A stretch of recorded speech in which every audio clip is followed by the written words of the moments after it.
Halo semua, kembali lagi di materi terbaru kita mengenai key di dalam database. Kenapa sih key di dalam database itu sangat penting? Nah, jadi anggap aja kayak kalian itu mau mencari buku dari library yang sudah kita buat. Dan bayangin kalau ternyata nggak ada organization sistemnya gitu ya. Gimana cara kalian ngaturnya gitu ya?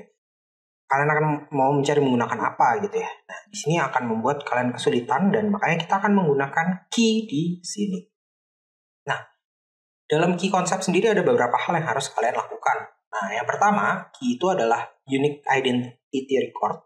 Artinya, kalau kita menggunakan judul, kenapa Kak? Ya, di sini akan sangat sulit gitu ya. Kenapa? Karena bisa jadi, misalkan fundamental database gitu ya. Anggap aja itu adalah sebuah judul buku. Ternyata, itu tuh sudah pernah dibuat sama orang A, orang B, orang C. Bahkan pernah juga dibuat oleh si organisasi A, organisasi B gitu ya. Atau bahkan mungkin ada beberapa satu buku yang memiliki beberapa versi gitu ya. Ada versi 1, 2, dan 3 gitu. Otomatis ini sudah bukan sesuatu yang unik. Artinya jika bukan hal yang unik tidak bisa dijadikan key. Lalu akan connect ke database lain dengan beberapa tabelnya juga gitu ya. Nah, memastikan data integrity dan juga konsisten. Nah kayak tadi ya kalau nggak unik aja udah pasti nggak integrity dan nggak konsisten ya. Improving database performance and searching speed. Pastinya akan mempercepat kalian searching-nya juga gitu. Bayangin kalau kalian nanti dapat judul yang sama gitu kan, kalian akan mikir mana nih yang mau dimasukin gitu ya. Nah, jadi mau kalian bikin aplikasi yang simple sampai yang kompleks, key itu wajib dan juga pastikan itu sifatnya adalah unik supaya kalau kalian nanti mau cari query juga mendapatkan hal yang sesuai. Nah, di dalam key ada lagi yang namanya primary key. Nah, apa sih? Nah, ini adalah primary key itu adalah sesuatu yang tadi sifatnya unik di dalam sebuah tabel. Nah, anggap aja ini tuh adalah fingerprint dari data. Nah, jadi otomatis uniknya unik banget nih, nggak boleh benar-benar ada yang sama. Nggak boleh ada dua row yang memiliki nilai dari primary key yang sama. Jadi, key yang tadi itu sebenarnya udah bagian dari primary key ya sebenarnya. Nah, tapi ada beberapa key lain yang nanti akan kita bahas juga. Nah, pastinya yang di sini key itu adalah unique, not null, dan juga stable. Nah, mungkin unique udah dijelasin gitu ya. Dan not null itu juga udah pasti hal yang wajib gitu ya. Kalau datanya ada, itu udah pasti not null gitu ya. Nah, tapi yang di sini adalah stable. Artinya apa? Data tersebut jarang dialter atau jarang diubah gitu ya. Nah, bahkan kalau bisa ideally never diubah gitu ya. Gitu. Ada beberapa tipe dari primary key. Yang pertama adalah natural key, di mana these are existing attribute that can uniquely identify record. Jadi ini adalah sebuah sesuatu yang udah unik tapi udah ada gitu sebelumnya gitu ya. Misalkan kita akan pakai social security number sebagai primary key. Atau mungkin bisa dibilang pakai yang namanya adalah kalau di Indonesia NIK gitu ya. Perinduk kependudukan gitu ya. Artinya apa? Ini gampang dibayangkan, gampang juga diingat dalam dunia sehari-hari gitu ya. Karena kan biasanya kita hafal NIK kita sendiri atau nomor telepon kita sendiri, itu biasanya kita sudah hafal gitu ya. Dan pastinya karena ini udah ada datanya dari awal, misalnya ketika kalian register, kalian nggak nambah extra column di sini. Nah, apakah kemungkinan besar data ini bisa berubah? Ya mungkin bisa jadi, meskipun kemungkinannya kecil ya, tapi bisa aja kalau ternyata suatu saat kita mendapati bahwa NIK kita itu ternyata double gitu. Nah ini kan pasti mau nggak mau ada salah satu yang diganti atau bahkan mungkin dua-duanya diganti gitu ya. Nah ini ada kemungkinan hal ini terjadi dan ini bisa jadi problematik. Nah, bisa juga akan mengekspos sensitive information, bisa jadi kelihatan informasi apakah ini itu sebenarnya dirahasiakan atau enggak. Nah ternyata NIK ini dirahasiakan gitu ya. Nah bisa jadi nanti nggak eksis dalam semua record juga gitu. Ada lagi yang namanya surrogate key, di mana ini tuh sifatnya itu kayak sesuatu yang dibuat-buat. Nah, maksudnya gimana? Jadi sebenarnya datanya itu nggak ada, tapi ketika kalian masuk data yang pertama, itu akan masuk ID 1. Selanjutnya akan masuk ID 2. Nah, ini adalah biasanya sering disebut dengan auto increment, data yang bertambah gitu ya. Atau mungkin bisa aja data ini dibuat-buat berdasarkan menggunakan UUID atau unique ID ya. Itu salah satu library untuk kalian bikin ID yang unik gitu ya. Udah pasti kelebihannya nggak pernah berubah, simple dan cepat, biasanya juga beraturan gitu ya. Dapatkan garansi bahwa dia itu sudah pasti unik gitu ya. Bisa digunakan dalam semua apapun. Nah, kekurangannya adalah ini tidak punya meaning, ya sama kayak tadi. Ketika, ya sebenarnya sih usernya nggak bakal ngehafalin juga ya, tapi udah pasti kita nggak bakal tahu kayak, oh ini akan digunakan untuk apa, dan seterusnya. Sama kekurangan terakhir adalah dia menambah ekstra satu kolom ya, gitu.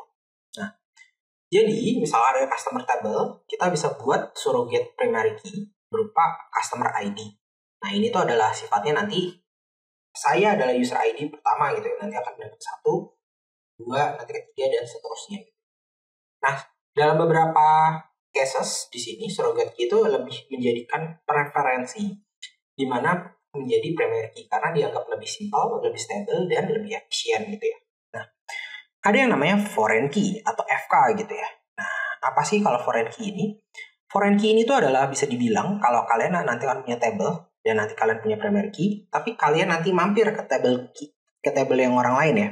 Nah, dia itu ketika mampir atau masuk ke dalam tabel yang lain itu sering disebut dengan foreign key.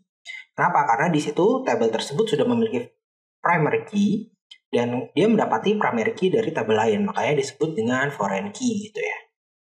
Tujuannya apa? Memberikan koneksi atau relasi data dengan tabel yang sedang dituju gitu ya. Dan maintain referential integrity, jadi untuk memastikan bahwa datanya connect dan juga berintegritas gitu ya. Enable effective join, ya memastikan kalau nanti kalau mau menggunakan query terus di join nanti bisa dimasukin bersama gitu. Ada example di sini, akan ada sebuah order system di mana ada customer ID yang melakukan order menggunakan order table dan memberikan reference customer ID ke dalam customer table gitu ya. Ketika membuat relasi antara customer dan juga order table, database ini tuh bisa menganggap bahwa si relasionalnya itu di sini adalah ada foreign key di sini ya.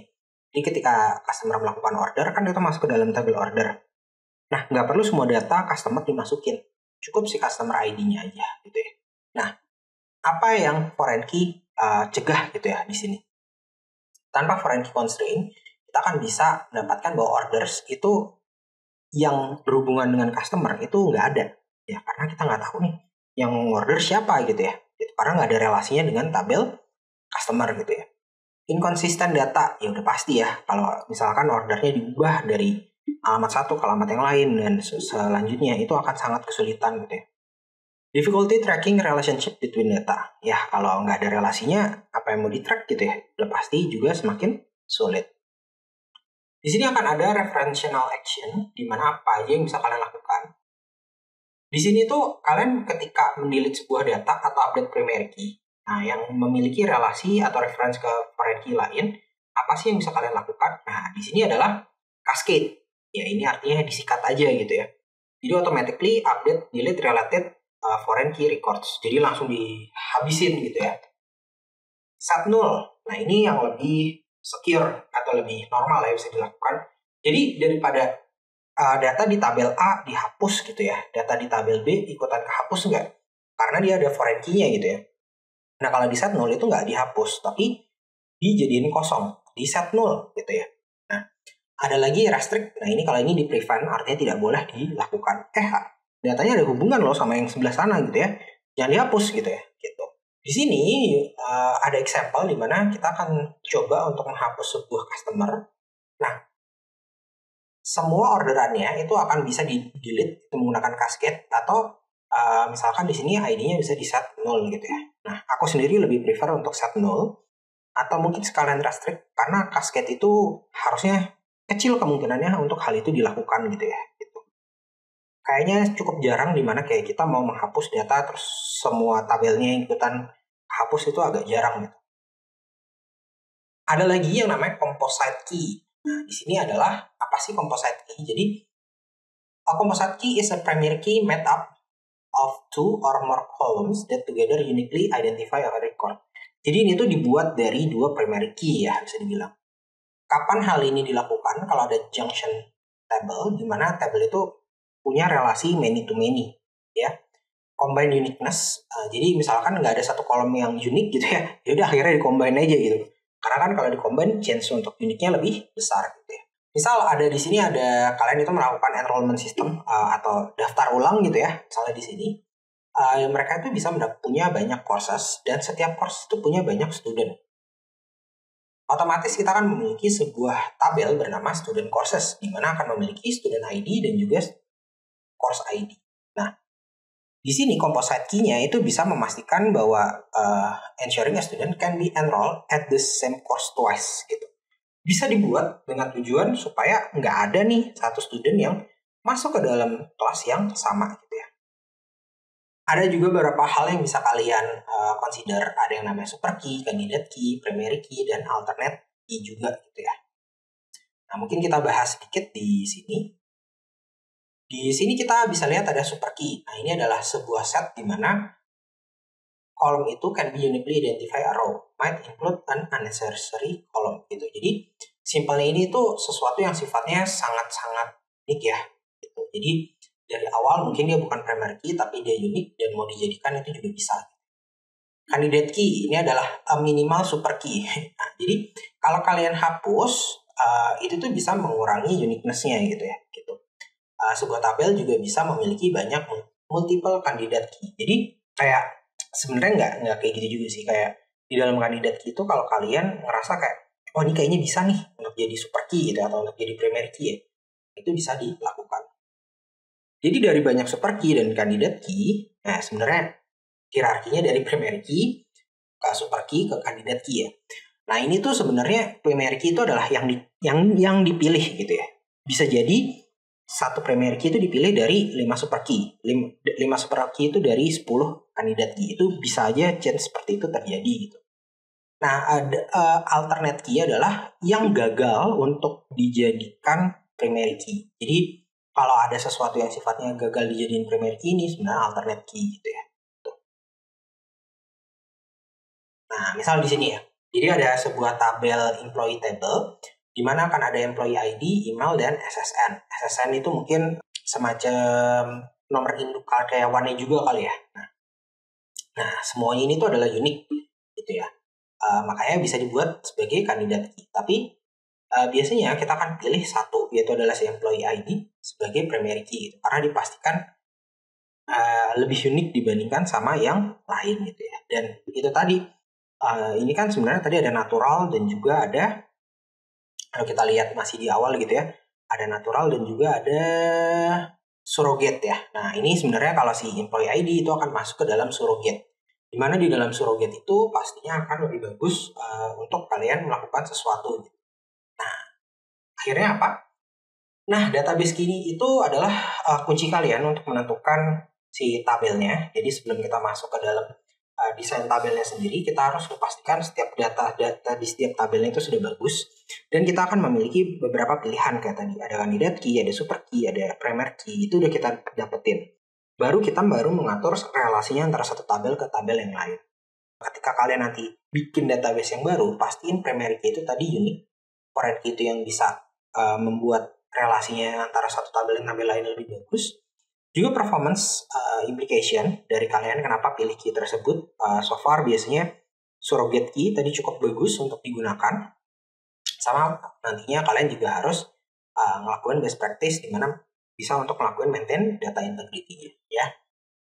Nah, selalu ingat bahwa key structure yang bagus itu adalah fondasi awal untuk kalian bikin database yang bagus juga, dan itu sudah pasti esensial untuk kalian lakuin sebelum kalian coba untuk buat si database relationship-nya.